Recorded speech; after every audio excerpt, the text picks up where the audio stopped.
Good evening, everyone. The time is 6:30. I welcome everybody to our board of directors held this Wednesday, December 1st, 2021. This is a Zoom virtual meeting, and this meeting is being recorded and will be posted to our YouTube channel at a later date. Are there any additional agenda items? I see no hands up, Madam Clerk, so we will proceed. Is there any declaration of conflict of interest to declare? None noted, Madam Clerk. We have a delegation here, Mac and Amanda Cook. They are going to be presenting a business proposal with respect to a water sports cable park at the Waterford North Conservation Area. I take it they're with us. Madam Clerk? Amanda's there. Amanda will present. Amanda will be told by the clerk here. So we will proceed. Amanda, you have 10 minutes for your presentation. I will let you know when you have 1 minute left, okay? Okay. All right. Would you like me to bring the presentation up on screen? Yeah, that would be great. Thank you. 1 second here. Sorry, I'm not fully familiar with this process. I have the ability to skip through. So you'll just let me know when you want to proceed to the next slide. Okay. Okay, go ahead. We'll start now. Great. Yeah, thank you for this opportunity to present our business proposal for a water sports cable park located at the Waterford North Conservation Area, specifically Bass Lake. And next slide. Thank you. So a little bit of background about us. We are Norfolk County residents. We have been lifelong advocates of positive, active, and outdoor lifestyle with many years of involvement in water sports and wakeboarding, both on a competitive level as well as coaching level. And we were instantly excited the first time we tried cable wakeboarding, just with all of the advantages it offers. Fun, accessible, affordable, and eco-friendly. And we hope to share our passion for this activity and pass it on to others and generations to come, and would value the opportunity to do this with you. And next slide. Thank you. So just an overview of our proposal. Those of you that were on the board 5 years ago may remember us.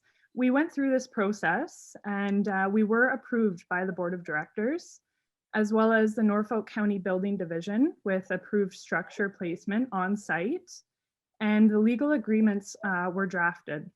Unfortunately, due to the difficulties with the Hydro 1 electrical upgrade at the Waterford Conservation, there was a delay in our business being able to move forward. Now that that is implemented, we are revisiting this and would like to reapproach the idea of our water sports activity.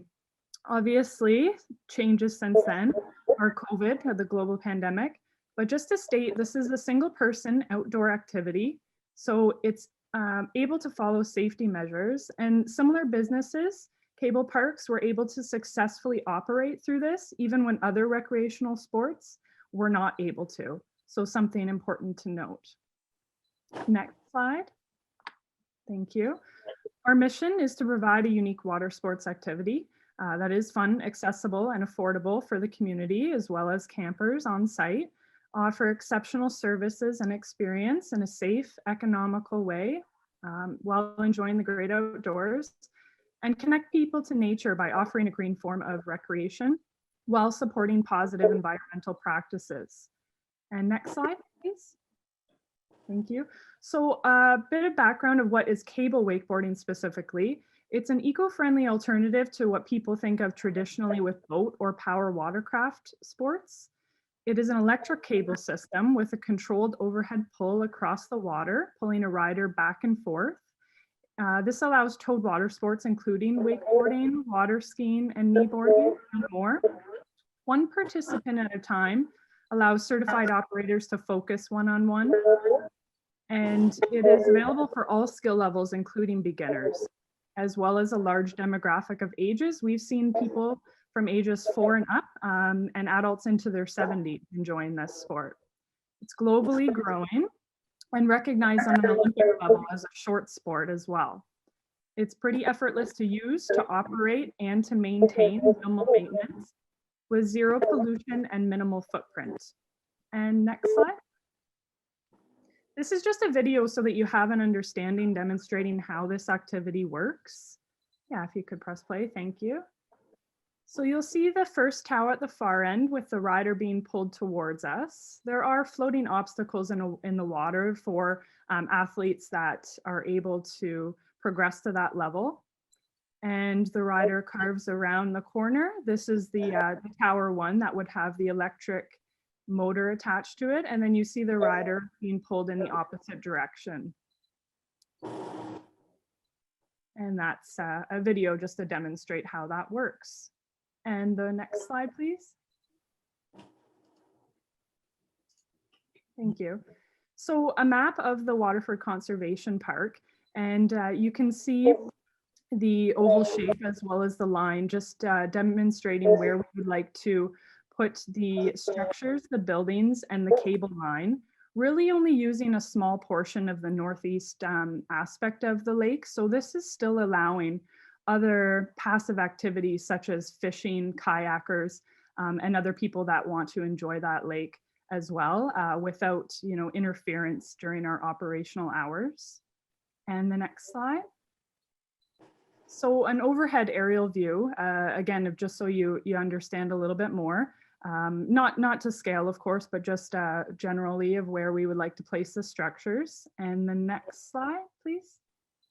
And the length of the cable line and a general area for where that would run from tower to tower. And the next slide. And just we do have an understanding as well of the zoning and hazard land where that's located. That was also discussed on the draft agreement as well, and I'll go over that on a following slide. And next, please. Thank you. A bit more about the cable system. It is environmentally friendly, a modular straight line cable system. There are 2 anchored towers, basically ladders, with a quiet electric motor at the on one of the towers, a cable with a carrier that allows a controlled pull from the operator, which is connected to a controller with a start, stop, and control speed. Carbon-free emissions with minimal footprint. There's no shoreline damage or erosion. It's a very minimal wake that the rider creates, and benefit to the water through oxygen that is added through regeneration and mechanical aeration of the rider actually riding along. So benefits with no known damage either to aquatic life. And next slide. Just some images and examples showing you of similar protected parks that have the cable systems with, again, minimal maintenance. They are durable, reliable, and have been used globally for a number of years in various climates that have proven the quality of the systems. Non-obtrusive design can blend in with nature as much as possible. They are modular and portable, so non-permanent, and the site can be returned to its original state when these are no longer in use. And next slide. There were 2 buildings that we would require for the operation of our business. The one is a small electrical hut or housing, and the second is a storage for equipment and other maintenance materials. We would design these to be secure and visually appealing, and the structures were also approved by the Norfolk County Building Division. There were no permits required. This was also included in the draft agreement as well. The towers, just to note, are designed to be placed in water. So if they could be placed on the hazard land, that would be no risk to us, no damage there. We could place the buildings in more of the open space of concern there. And we do understand and accept the risk of the water levels that can change at the conservation. And next slide, please. So where we're at with the revised electrical upgrade, and that Waterford has implemented the electrical upgrade. And again, this was previously agreed upon in the draft, that we would request to tie into the existing hydro grid at a personal expense. We would request permit from the Electrical Safety Authority with a final inspection, run underground cables from the transformer to our proposed area of the water sports park, contact Hydro One for a small power outage for the final tie-in. And we are flexible with timeline. This would obviously be easier to be an off-season job. And this is, important for the operation of our business. And next slide, please. Thank you. So just the services and safety, we would seasonally operate with the conservation dates, which run May to October. We would request to share the on-site facilities such as parking and washrooms. We would offer water sports activities, as I had mentioned previously, as well as kids camps, do water quality testing for safe recreational use. And safety is a priority, of course. So all participants require to wear lifeguard approved vests, helmets. It's a controlled activity with trained staff, and the staffing are all through insurance required to complete CPR, first aid, and an instructor's course. And next slide. And just a background of the insurance, it is provided through Water Ski and Wakeboard Canada. Again, all staff are required to take the course and complete certifications. And they also provide the legal waivers and insurance coverage. Again, on the draft agreement, it was stated that we would have a $5 million liability, third-party injury, and that Long Point Conservation would be a named insured for legal liability as well for us on the property. And next slide. So just showing you a comparable business that's been successfully operating for a number of years is Wakeboard Park at the Binbrook Conservation Authority, part of the Niagara Group. We have been involved there with coaching as well, and I do have references if that's necessary for the partnership there. And next slide, please. So this is really just a summary of going over all of the positive points that we feel that this partnership and what we can bring as well. Really aligning with the strategic plan and a lot of points that you do state that you strive for as well on both an environmental level, social level, and an economic level. I won't go through everything, again, just a summary of things that I have stated previously. But again, just on things that we can interest you on, or increased activity and recreation for the campers and visitors, and land revenue as well as day pass revenue as well. Okay, I'm going to open the floor up for questions, Amanda. Yeah, that was actually my last slide, so thank you. Okay. Thank you for your presentation, and I'm going to ask the board members if they have any questions of your business proposal. Do I see any hands up at this time? I see Vice Chair John Schultens first. Amanda, is there music involved with this activity? No, that's not necessary to have music at all. Anyone else with questions for this proposal? Yes, Peter? Thank you, Mr. Chair. Through you. Presumably, you're going to do this as a for-profit organization. What benefit would there be to the Long Point Region Conservation Authority as a result of this activity being there? So things I had stated, really, bringing things that do align with your strategic plan of exceptional services and experiences to the community and also to your campers, as well as, positive environmental practices and connecting people to outdoors in a recreational way. And also through our land lease revenue that we would negotiate and was again on the draft agreement, as well as additional revenue of people that would be coming to our business with day passes and parking at the park. And I think just general, increased awareness and education for the conservation park on a recreation and environmental level. Anybody further with yes, Tom? Go ahead.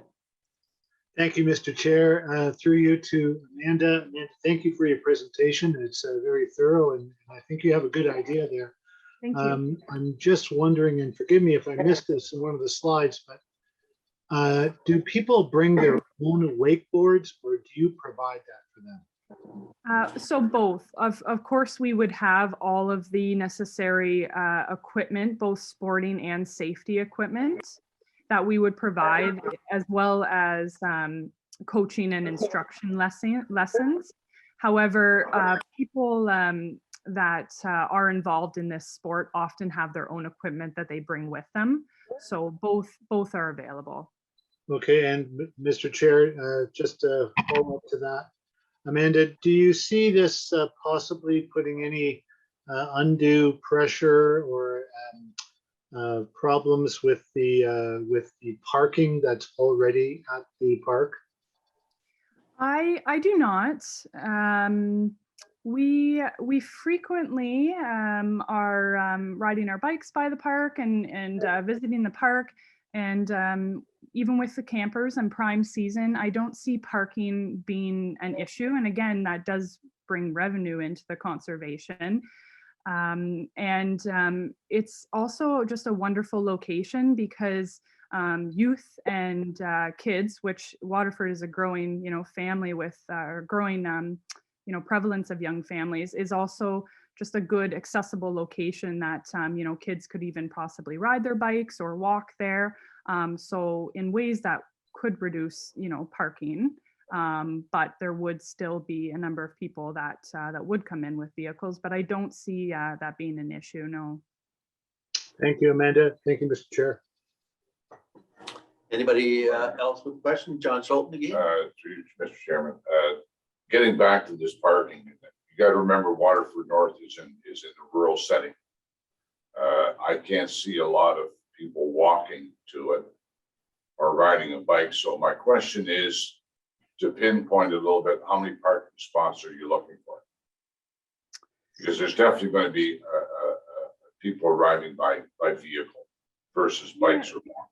Yeah, absolutely. I do feel though it is close proximity to the town of Waterford, so it is accessible for other modes of transportation. I don't foresee needing a lot of parking spots because again, this is a one-person activity, one at a time, and there would be set time periods, so that would reduce, a large number of parking spots being necessary because it's just a turnover of, one person at a time or one family at a time. So yeah, I don't see that being an issue. Anyone else? Valerie, go ahead, Valerie. Yes, through you, Mr. Chair, to Amanda. How long does each one of the runs last, like for a person? Yeah, there would be different rental options. Typically, it is in a way, it is simple. However, it can be tiring. So oftentimes people will just rent 20 minutes at a time, and that's physically enough for them. However, other similar businesses do have options, say for a family of 4 that could rent for an hour. And then those 4 people off and on will take turns. Mm-hmm. Thank you. Yeah. Dave Barrett.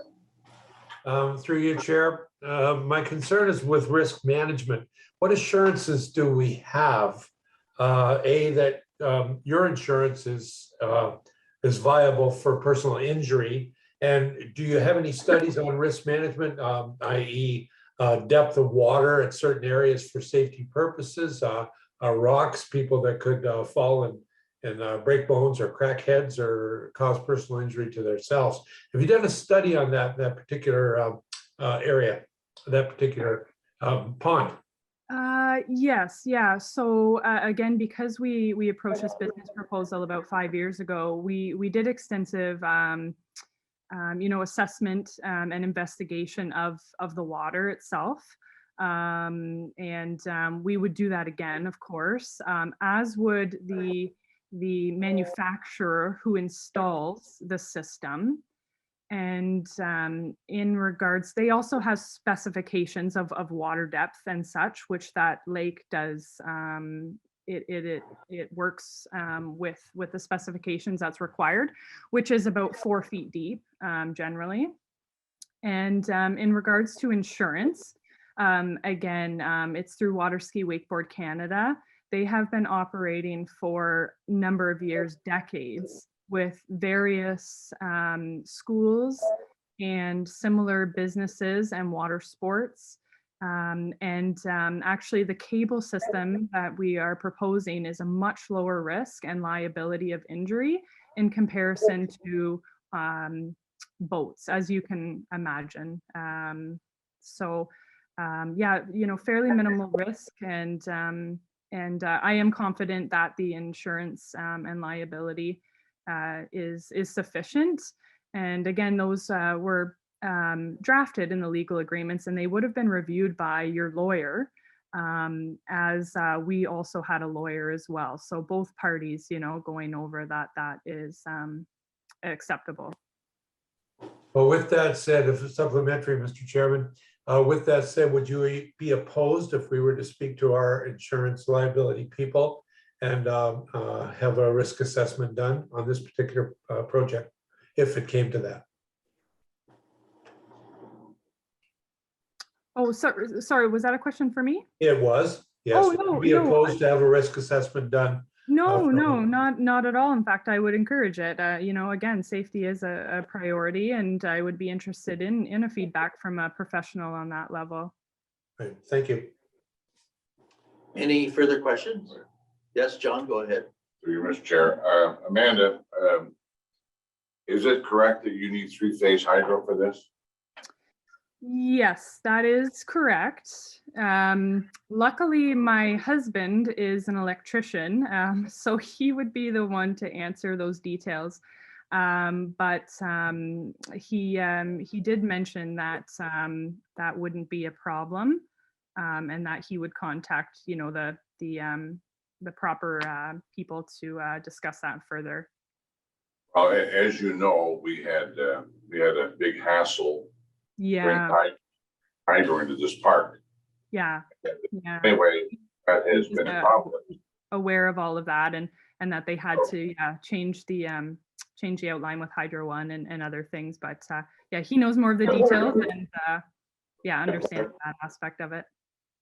My point is this: is that we are looking at opening 10 first-class sites in this park. And we need sufficient hydro for those 10 sites. And we're looking at a revenue of $30,000 a year. Okay. And so consequently, that is going to be a big part of our decision, I believe. Okay. Okay, any further questions? I do have one here. What would the number of days of the week you'd be operating? You mentioned May to October, the days of the week, and how long would the hours, like when would you start? What time of day and what time finish? And where would your headquarters be, to process users of this facility? So operation, as I said, and other businesses typically, again, it's always weather dependent with this as well, operate from May to October, which coincides with your operational dates as well. It would be hard for us to know for sure at the startup, just because it would be the two of us operating, but eventually, we would like to hire students.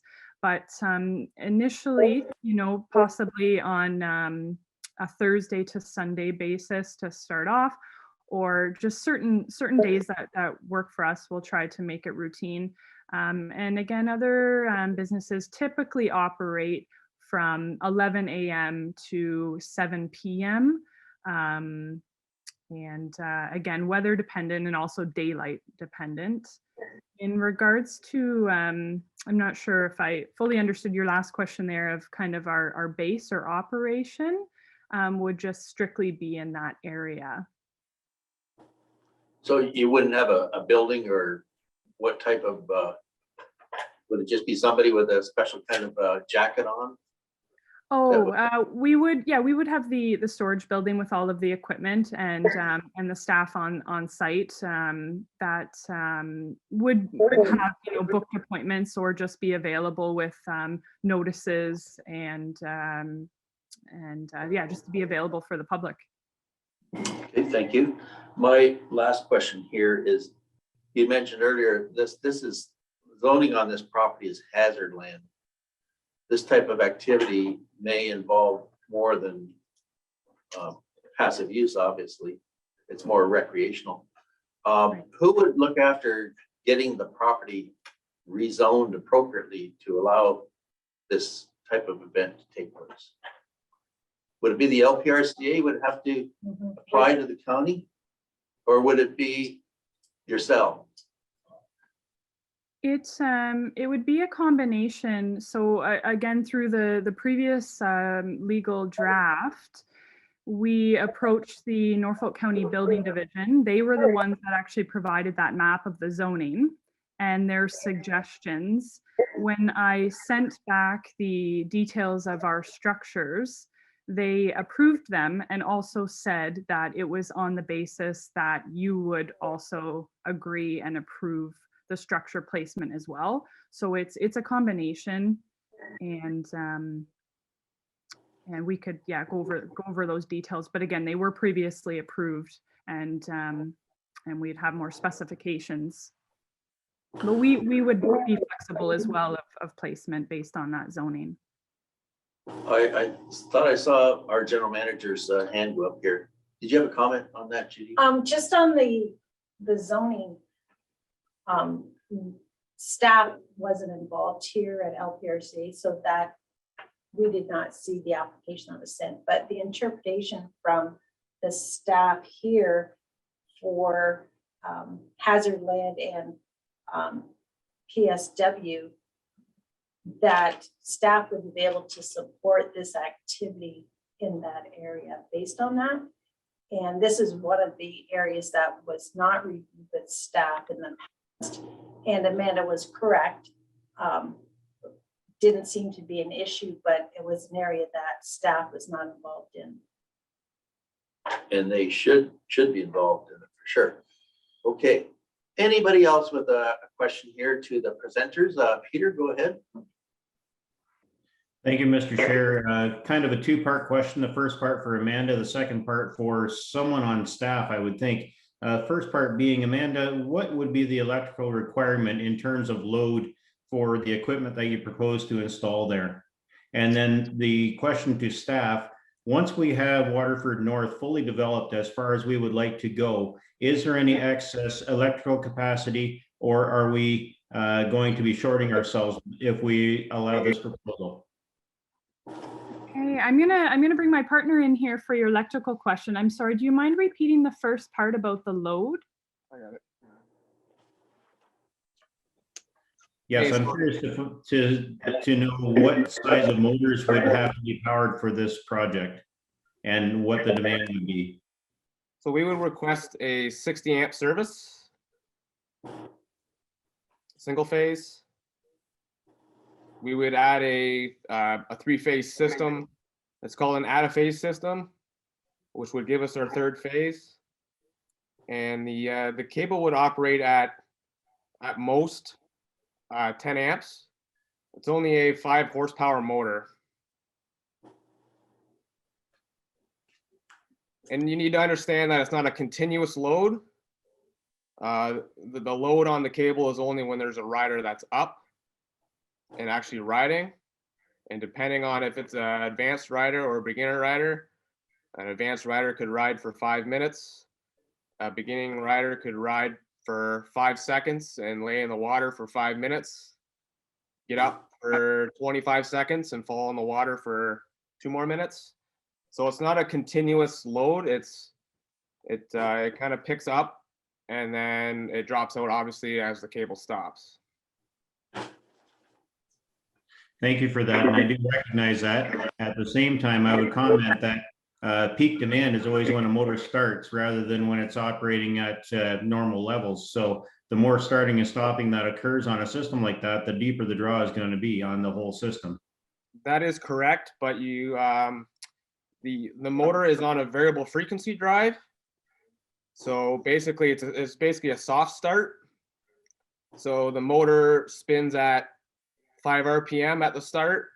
And as you ramp the speed pot up on the controller, the motor will slowly load itself up until you want to set the speed that the wakeboarder wants to ride at. So the load on the motor, I understand what you're saying, but it's actually on a variable frequency drive, and the motor starts soft. And as you ramp up the speed pot, the motor will start working harder and harder and harder. So there's not really a shock load there, if you know what I mean. Yeah, I recognize that. I'm more familiar with single phase myself on the farm here, but I see what you're saying, that there's not a real spike in demand on those type of motors. No, a variable frequency drive starts. Basically what it does is just like the motor itself. It starts at a very slow speed, and then you ramp it up as the rider gets up out of the water. So there's not really a shock load on the motor itself. Okay, anybody else with further questions for the delegation? I have another one. Is there only one rider on these boards at a time, or are there multiple users at the same time? One rider at a time, that's correct. Okay, good. Peter, go ahead. Thank you, Mr. Chair. The second part to my earlier question was to staff as to the capacity of the system at the park once it's fully developed. Will there be enough surplus power to operate this system? Mr. Chair. Go ahead, Judy. Thank you, Peter, through the chair. As John indicated, like we have been developing the park and we had 3 phases. We would have to take a look and assess the revenue stream from this venture versus the potential for future revenue from camping sites. But initial review with the staff, we did talk to one of the hydro people that helped hook up all the different hydro sites there. We are looking at 10 sites. We were just doing it on a unserviced basis, and then we were looking to put hydro in as we generated additional revenue, but those would be key sites. So, and we would need hydro for those, and we would be looking to use the hydro on the sites. Now, could we also run the cable part? I'm not sure, but initial blush answer from staff was that they would like to have the hydro available for campground expansion. Okay, thank you, Judy. Anybody else with a last question here? No? Okay. I want to thank the delegation for bringing this proposal forward. We've had some good questions posed by the board members. And it certainly is a different kind of project for our area, which was, it seems quite interesting. But is the word. I note as chair that we had issues with respect to the zoning, the risk and the liability. That question was posed. Parking, the depth of water issue. I think you probably resolved that one. Camp trailer expansion, our Lprca expansion plans into the future, and whether there's actually, if that happens, enough electricity to have this project move forward. So I really do think that the board needs more information here to move forward with this. I think that we should have a staff report come forward to address all the issues that have been questioned here today. Peter, go ahead. Thank you, Mr. Chair. I would move that we defer decision on this project until we can have a staff report at an upcoming board meeting. Okay. Is there a seconder for that? I'll second. John Schultz, the seconder. Okay. Let's put that to any discussion to be had with respect to that motion that's been made by Peter, seconded by John. Okay. So I'll call the vote. Those in favor of a report coming forward, I'm going to ask the clerk perhaps to read that over again, just so everybody has a full understanding of it. I haven't got it written yet, but it was the LPRCA Board of Directors defers decision on this project until Staff report is presented. yes. Okay, good. Dave Barris, I saw your hand up. I'll open for discussion now. We're just voting. No, oh, you're already voting. Okay, so let's call the vote. Those in favor of the motion as presented. That is carried. Anybody opposed? None opposed. Okay, so to the delegation, we obviously need more answers for this project to go ahead. Basically, a site analysis is what's required, I think. And the report will be, it won't be this year. It'll have to be moved into the next year because this is our last meeting of the year. So hopefully we can have that report in, when do you expect that to be? January, February? Go ahead, Jen. I think because we'll have to gather some more information and do some analysis.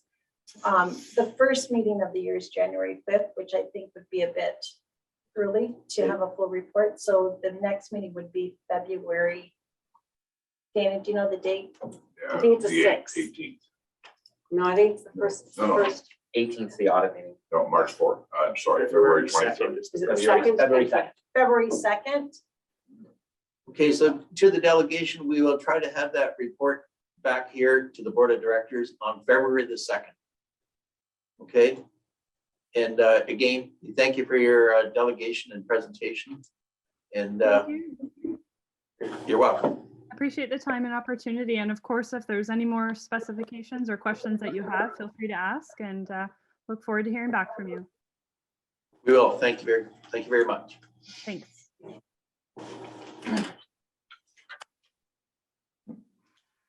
So Dana, do I need this motion here with respect to that you? And I'm okay to leave this meeting. Yes. Okay. Have a good night. Thank you, you as well. Yeah, I would still read that one. Okay, we have a motion here before us that was prepared by the clerk that the LPRCA Board of Directors receives a deputation from Amanda Cook regarding a business proposal for a water sports cable park at Waterford North Conservation Area as information. Mover and a seconder, I thought we Dave just- Barris and Ian.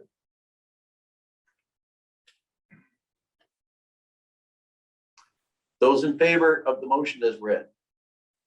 That is carried, Madam Clerk.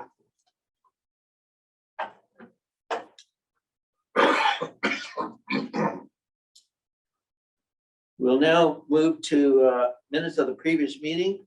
This is item 5A, the Board of Directors meeting of November the 3rd. Any questions or discussion to be had with respect to those November 3rd minutes?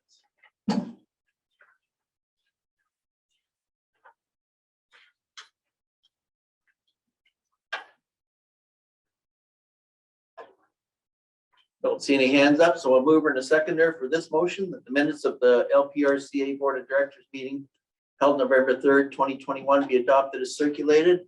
Mover is Valerie and Robert. Mr. Chair, if you could just ask Mr. Chambers that you cover declarations. Mr. Robert Chambers, have you got any declaration with respect to conflict of interest? No, I see you shaking his head no. I do not. So those in favor of that motion to accept the minutes of November 3rd? That is carried. Thank you. And now the LPRCA budget meeting of November the 10th, 2021. The motion reads that minutes of the LPRCA Board of Directors budget meeting held November 10th, 2021 be adopted as circulated. Any questions with respect to that meeting minutes, those meeting minutes? I see no hands up, so a mover would be Tom and Peter.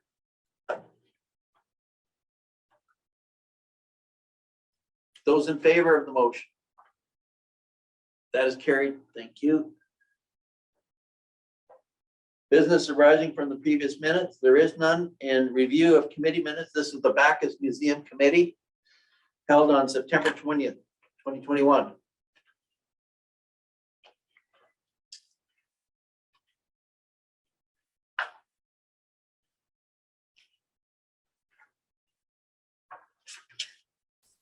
The motion pertaining to that committee meeting reads that the minutes of the Bacchus Museum Committee meeting of September 20th, 2021 be approved as circulated. A mover, I'll move it. John Schulten, second by Dave Bears.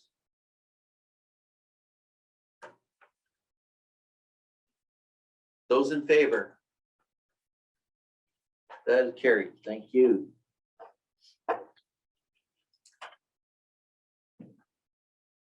And now we've got some correspondence from the municipality of Bayham. Do you have any comments, Valerie? She's good with it. Okay. Yes, it's fine. Okay, only one item of correspondence. The motion reads that the correspondence outlined in the Board of Directors agenda of December 1st, 2021 be received as information. The mover is, need a hand, Ian and Robert.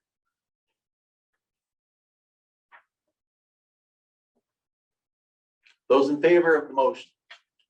That is carried. Thank you. And now we're moving on to development applications. We have the staff approved applications, pages 20 to 25. We have 17 of them, and Leanne Mothy is with us. She is going to be delivering this report. Thank you. Good evening, everyone. Lprca staff have approved 17 applications for development since the November Board of Directors meeting. This report has been provided for your information, and it summarizes the location and nature of development for each application. And the associated map on page 25 of the agenda package provides you a visual of where in the watershed the approvals have been granted. If there's any questions, I can answer them for you. Any questions or discussion to be had for Leanne? No. Okay. The motion reads that the LPR Board of Directors receives the staff approved Section 28 regulation applications report dated November 23rd, 2021 as information. The mover is Robert, seconded by Valerie.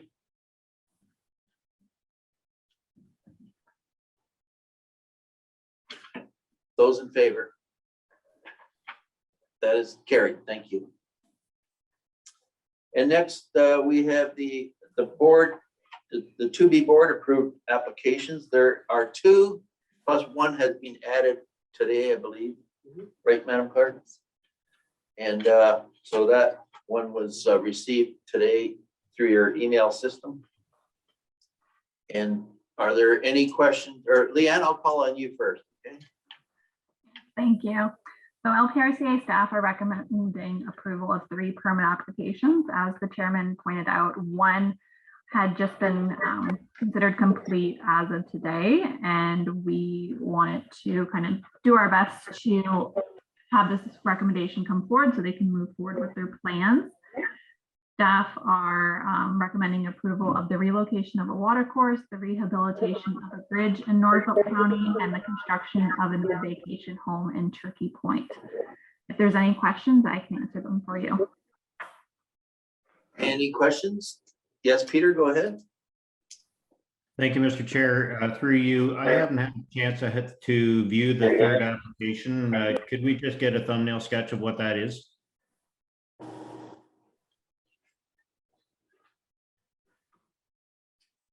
Through the chairman, the application that was just added is application 254-21. So it's a new vacation home in Turkey Point. So just at the base of Old Hill Road, kind of the second entrance exit to Turkey Point. They're demolishing an existing structure and rebuilding another residential structure and a new septic system. Okay. Anybody else with a question? No. So the motion reads that the LPRC Board of Directors approves the section 28 regulation applications as per the staff report dated December 1st, 2021. Mover is Tom, seconded by Ian. And those in favor of this motion? That is carried. Thank you. We'll now go to the general manager's report, Judy, which is on page 29 and 30. Thank you, Mr. Chair. So I provided an update on the activity in the month of November. A couple points to highlight. We had the interim audit in the last week of November. And then the next year-end audit scheduled for the basically the first week in February in 2022. We, our PPM investment for $2 million in the endowment fund matured. The anniversary date it didn't mature was November 22nd, and this is the 5th year of 7. And it earned 4% this year. That's the most it has earned since we've owned it. So that was pretty good news. We're working on the revitalization project, and we were successful in securing funding through the Enabling Accessibility Fund grant of $96,000. So that will help with the accessibility doors and the ramp. We do have one other application that's we're finalizing. They requested some more information, but that's through the FedDev. So potentially it could be more funds coming forward to help address some of the infrastructure upgrades needed. But to date, we have we've raised just over 192,000. Yeah, so the rest of the information is there in the report if there's any questions. Any questions for Judy's general manager report? Yes, Peter, go ahead. Thank you, Mr. Chair. That's a pretty impressive number of fundraising for Bacchus. What's the overall project expected to cost, Judy?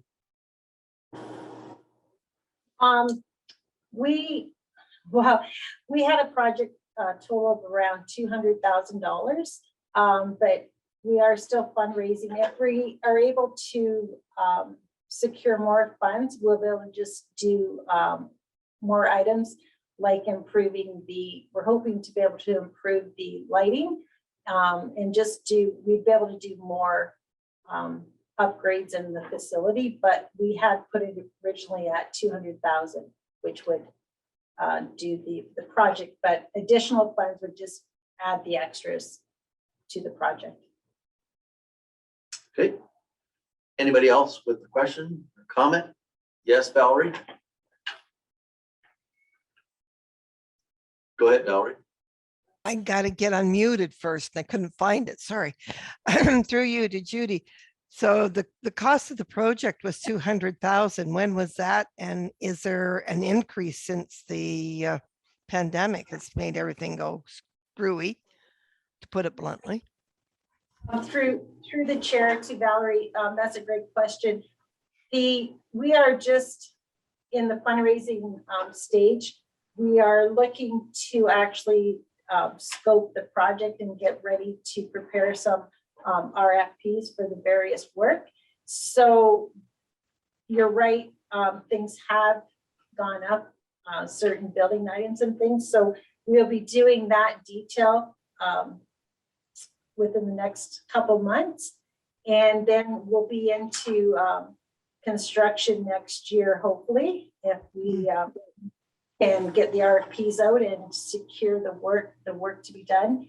And then we're looking to have a grand reopening in the spring of 2023.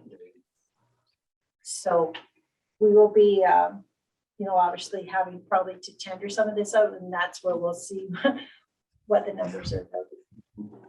Thank you. Anybody else with a question? No. Okay, so the motion reads that the Lprca Board of Directors receives the general manager's report for November 2021 as information. Moved by Peter, seconded by Dave.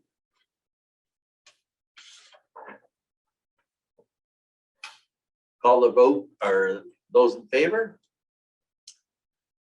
That is carried. Thank you.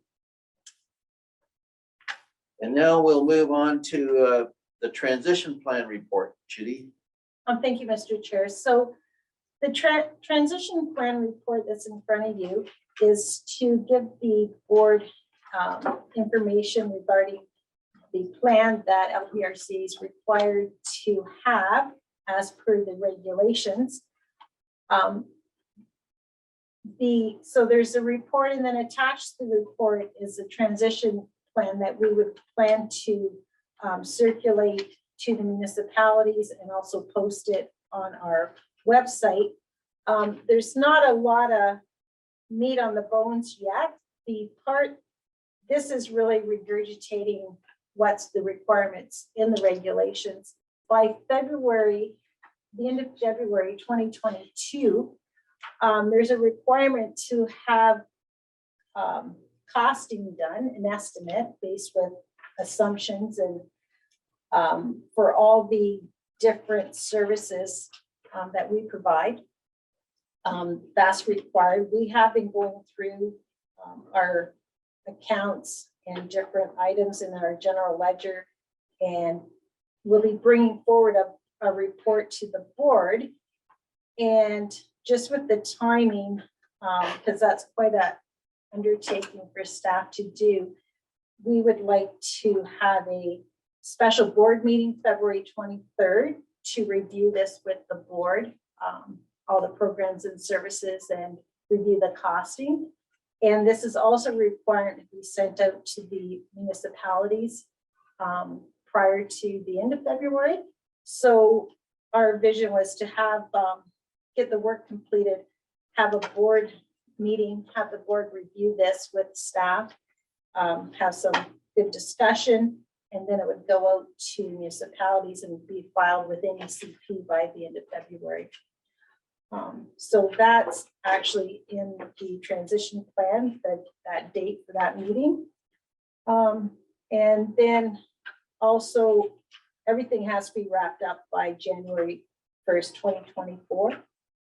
And it'll be reflected in LPRC's 2024 budget. So.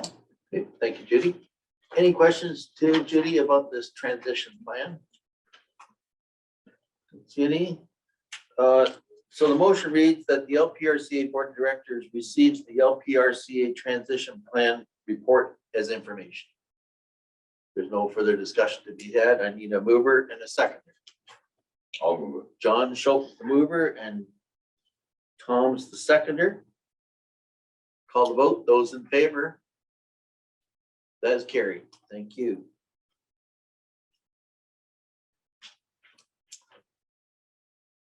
And now we'll move on to the ecological surveys of selected properties. Judy? Thank you, Mr. Chair. So included in the board package is the results of the ecological surveys that were completed in 2021. So this is part of a step in the managed forest program that we have. And these forest tracts are surveyed, and they will be, then prescriptions will be done, and they'll be marked and ultimately tendered for sale. And it will be, these properties will become part of the revenue for 2022 and possibly 2023. So this is just showing the board approved hiring the ecological group back in the spring, and this is just a report of their findings, which it's very interesting. It shows you sort of all the makeup, what's in our different forest tracts. So. Okay, any questions for Judy with respect to these forest tracts?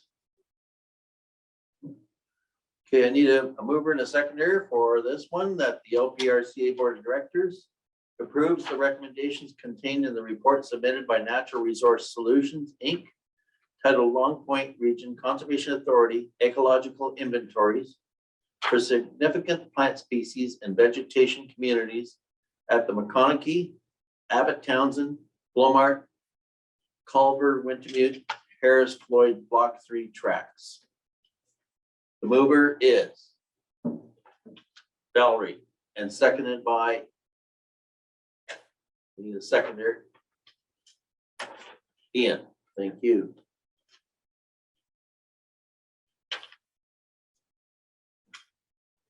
You've all heard the motion. Yes, Peter, go ahead. Question? Thank you, Mr. Chair. Through you to Judy. Judy, this is an extensive report. I'm not going to pretend that I understand it all, but is there anything that's jumped out to staff off of this report that is noteworthy beyond just reading? Through the chair, thanks, Peter, for the question. I am not the expert. Debbie Thing uses this information in preparing the prescriptions, which is actually the next report. And also this is used in the field when there's items, significant items noted. Either there's certain protocols that have to be followed with setbacks from, stick nests, certain things have to be protected. So that's all incorporated into the actual prescription and then the marking. And then we also follow up with the loggers to ensure that whatever restrictions are placed on that property are enforced. But yeah, I'm not the expert either, but that's how it's used in our process. Okay, so that was moved by Valerie, seconded by Ian. Those in favor? That is carried. Thank you. Next, we'll move to Forestry Prescriptions, Judy, page 83. Thank you, Mr. Chair. So this is a report for the board to approve prescription operating plans for 3 of the tracks that were noted in the earlier report. So once this is done, we will be able to get in and actually start marking the forest tracks, and then they'll be tendered in the new year. Okay. Any questions for the general manager with respect to this report? No questions. Okay, the motion reads that the Lprca Board of Directors approves the prescription operating plans for the Harris Floyd Block 3 track on the 5th concession of Houghton Township, the Culver Wintermute tract on Wyndham Road 12 of Wyndham Township, and the Blowmark tract on Turkey Point Road of Charlotteville Township. The mover is, need a mover, Tom. Tom's the mover, seconded by John Schulten.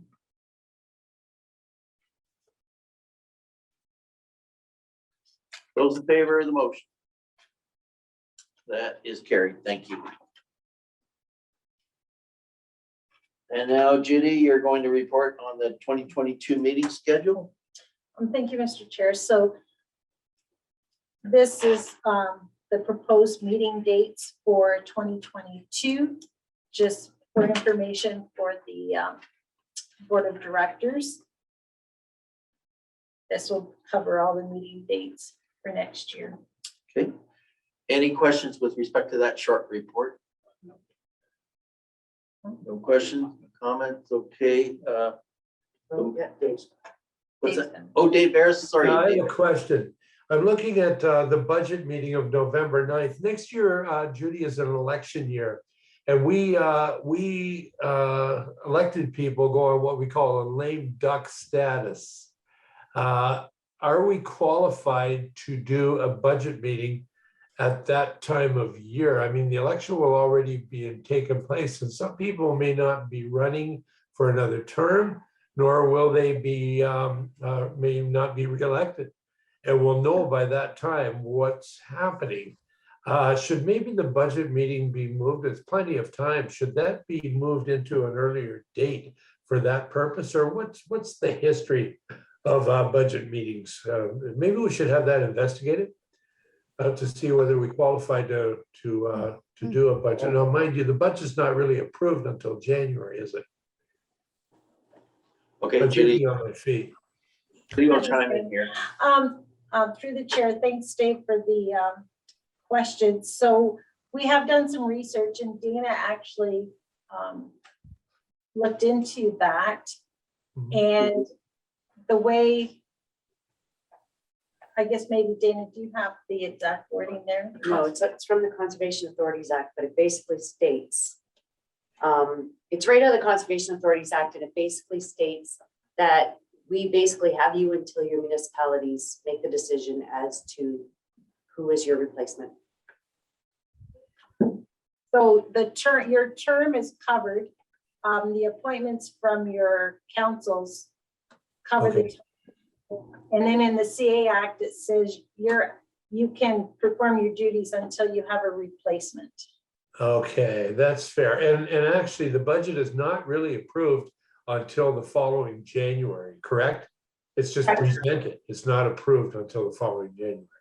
We've had this in past years and we've had people continue in the role Right. at the Conservation Authority, and we have dealt with the budget. And then a new board is put together for the approval in January.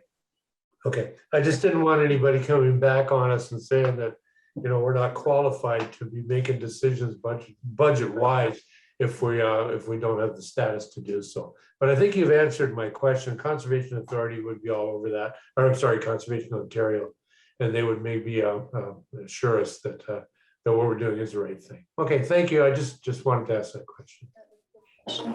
Yes, it is a good question. So the motion reads that the LPRCA Board of Directors approves the proposed 2022 meeting schedule as presented.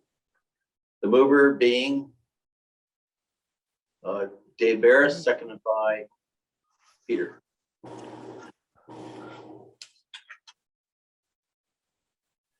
And those in favor of the motion? That is carried too. Thank you. And now we're going to report with respect to committee appointments. Judy? Thank you, Mr. Chair. So we have put this report forward to the board, but it's just a reminder of the different committees that we have and the composition of those. And at the first meeting of the authority in the new year, we are required to hold the elections. So we're looking to have the meeting on Wednesday, January 5th, as there was a conflict with Norfolk County having their budget meetings scheduled on the January, I guess it would have been the 12th. So it's just really for your information and get thinking about what committees you want to participate on. Any questions with respect to that short report? No. The motion reads that the LPRCA Board of Directors receives the 2022 LPRCA Committee Appointments Report for information. Moved by Valerie and seconded by Robert.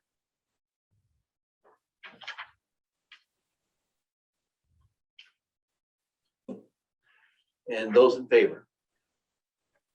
That is carried. Thank you. And our last report is the Christmas season staff report. Judy. Thank you, Mr. Chair. So the board historically has approved a gift for employees at Christmas. This year we're asking for $50 per employee, and we would be looking to purchase a gift card. We did increase it due to the pandemic. It was before $25, but then we also did host a Christmas dinner, which we're not planning on having this year due to the different restrictions. So we're asking for the gift card to be $50 per employee. And the cost is up slightly from the prior year as we have some additional staff, and we would be providing it also to staff on leave. So it's $2,000. Okay, any questions for Judy on this one? Don't see any questions, so we need a mover and a seconder. that the LPRCA Board of Directors authorizes the general manager to purchase gift cards for staff in appreciation for their efforts. Moved by Peter and seconded by Tom. Those in favor? That is carried. Thank you. And Madam Clerk, are we going into closed sessions here?